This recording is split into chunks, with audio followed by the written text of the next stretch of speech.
listening to Bright Light Radio, keeping you informed about the great world beyond our doors. I'm your host, Clark Rogers. Looks like tonight's going to be a relaxing, foggy evening, with the possibility of lightning. Not to worry though, showers aren't expected for another few days. Rumors have been circulating about an appeal that will be made to the Chamber of Circulation calling for the redaction of Proclamation 5. To this notion, the Chancellor stated that no such appeal would be made, and if it is, it will be denied. Unlike in the world above, the color of one's skin gives you no privileges here. It seems like our first guest should be arriving any minute now, but before that, some local news.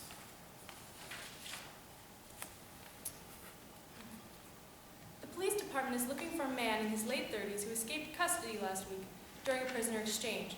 The man's name is Arnold Stein. He is 5'6", with a U.S. military hairstyle, a chiseled jaw, brown eyes, and a tattoo on his shoulder of a dagger. He was last seen leaving a Stop and Shop on Main Street. The Sheriff's Department is offering a reward of 10 drachmas for any information that can be given. And it looks like we have our first guest of the evening. Hello, and welcome to the Bright Light Radio. What is your name, sir? Excuse me? Your name. What is it? Con. Where am I? You're inside our radio station, the Bright Light Radio Station, to be precise. I understand that this is most likely a little disorienting for you, so if you'd like to take a moment to collect yourself. How did I get here? Well, now that's a little bit more complicated of a question to answer. Would you care for a cigarette? I don't smoke. Very well. Now then, how about you tell the folks listening in at home some things about you, and I'll tell you anything you'd like to know. Just some general things, where you're from, what you do, that sort of thing. I'm from New York City, back in the States. Member of the United States Air Corps, serial number T100925. What made you join the Air Force? First, tell me how I got here. All right. I'm sorry to say that you are about to die. Not right now, and certainly not by my hands, so please sit down. I'll explain in some more detail. All right. Right before a person dies, they're taken out of their body and sent to various stations. In your case, here. At these news programs, we tell you a bit about what life is like here and let the community get to know you better. Hence, the interview. It also gives us a chance to hear what's going on in the world.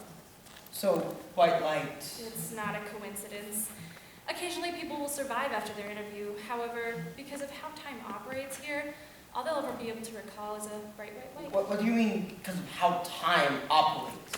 What do you mean? The technicalities aren't very important. What is important for you to both know and accept is you're not ceasing to exist, just changing the way in which you live, free from the fear of death.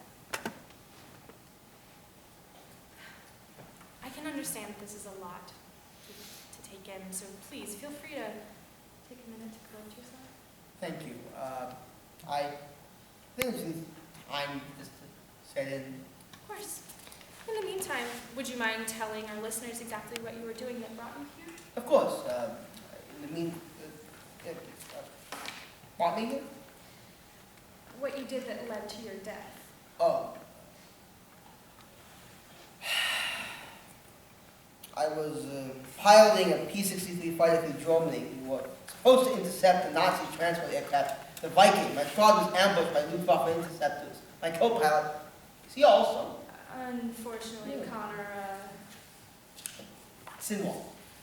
Unfortunately, Mr. Sinwall, I'm not aware of every person who has died. I don't know the state of your co-pilot. But could you at least tell me what happened? It is happening, Mr. Sinwall.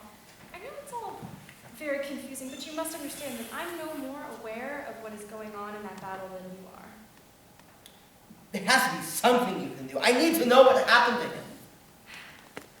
There is, but why does it matter? Learning now or later won't do you any good. Besides, the risks greatly outweigh any possible benefits you may receive. You don't understand. My co-pilot, Gabe, he's my best friend. I would never have made it into the Air Force without him. He was only on that assignment because I asked him to be my wingman. Mr. Sinwell, I understand your concern for your friend, but what do you expect to accomplish? You said some people live after this, right? Well, maybe I can. If I know what's going on while I'm here and what mistakes about to lead to my death, I could change what happens. Maybe. I could save Gabe's life. All right, Mr. Sinwell. If you wish to go through with this, I won't stop you. Thank you. Now, what do I have to do? Simple. All you have to do is confess your sin. What? Your greatest sin, to be precise. Everyone's sinned at least once in their life, yourself included. And considering where we are right now, it's only natural that you be asked about your sins. Don't you guys have records of all this down here? Oh, heavens, no. To realize the paperwork that would need to be filed on an hourly basis if we kept track of every sin ever committed. The only things we keep records of are truly terrible sins.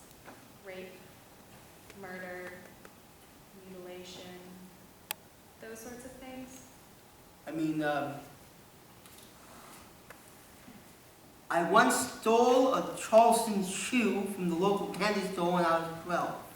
No, Mr. Sinwell, we need to know your greatest sin. I don't have anything like that. Of course you do. It's that which keeps you up every night, tossing and turning, the thing that invades your sleep, breaking and entering from your subconscious to conscious thought. Even at this moment, it's floating to the surface and you're becoming more and You're wrong! Look, I'll do whatever you want, but I need to know! Then confess! I don't have anything to confess. I went to church every Sunday, made donations, said grace, turned the other cheek when my mom slapped one of them. I was a good Christian. I married a good Christian, had a good Christian son, a good Christian family, with good Christian We're values. not Christian. Excuse me? None of us are Christian. Those who work the station, I mean. You seem to have valued your worth by how much you genuflect to a church that no one in the afterlife ever created nor asked you to create. Our values and sins are different than your own. Even so, the fact remains I haven't done anything that would be considered a great sin, no matter what the religion. I'm sorry that this isn't what you wanted, but it's true. Besides, how am I supposed to know what you consider my greatest sin? You just said that your sins are different than the ones I know, so maybe what I think is normal, you think is a sin. Have you ever thought of that? Mr. Sinwell, we value your treatment of fellow people above all else around here. Your truly greatest sin will be one inflicted upon your peers in which you refused to treat your fellow humans with respect. Look, I did what you asked of me. Now show me what I want to see. God damn it!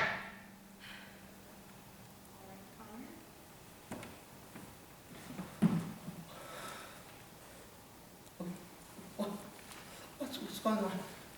I am opening your mind. You should now be able to see what is happening currently in the above life you used to live. What are you talking about? This isn't where I was. This is a graveyard. Describe it for me.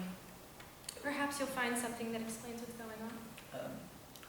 I see a long stretch of stone graves. They all look military. Some sort of simplistic style. Most of them have crosses on them. Wait! I can read one of them. It says, Jonas Killing United Air Corps, 1890 through... What is it? This can't be right. It says 1943. It's not right. Why can't that be right? Because today is March 24th, 1942. Keep reading. Maybe it will make more sense. I can read the grave. It says, no. What? This doesn't make any sense. What the hell are you doing? What is this? Connor, what does the gravestone say? You know exactly what it says, you goddamn bat! It's Gabe! Why the hell is there a grave here for Gabe? There is a grave for Gabe, Connor, because Gabe is dead and has been for quite some time. What are you talking about? I was just with him before I came here. Like I said when you arrived, time we're traveling here. In actuality, the year is 1965. Both you and Gabe have been dead for years. Okay. Even if I were to believe what you're trying to tell me, then why am I still here? Aren't I supposed to go back to my body force, whatever the hell you were telling me earlier? As this freaking injury, you don't get one more second or something? Mr. Sinwell, I think there's been some confusion. If I were to be interviewing you, don't you think I'd need a microphone that was actually plugged in?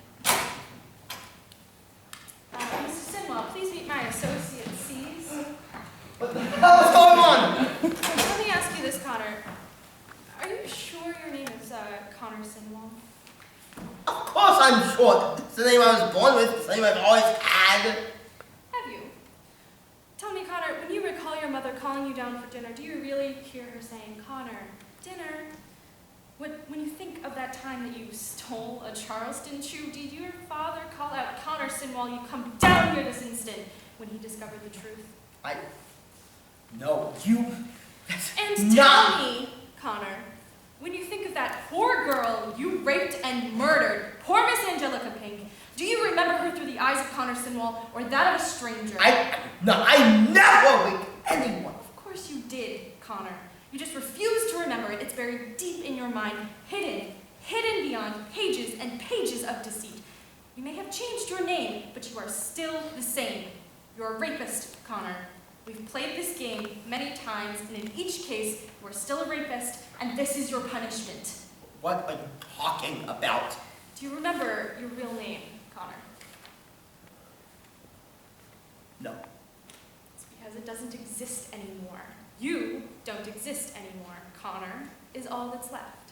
As you push your feet into the ground, so too does Connor's identity replace your own. Gone is the man who, with the help of Gabriel Salvador, forged his way into the Air Corps to escape his crime. Gone is the man who killed an innocent woman without hesitation. All that is left is Connor, an empty shell with only the memory of a battlefield. Seize.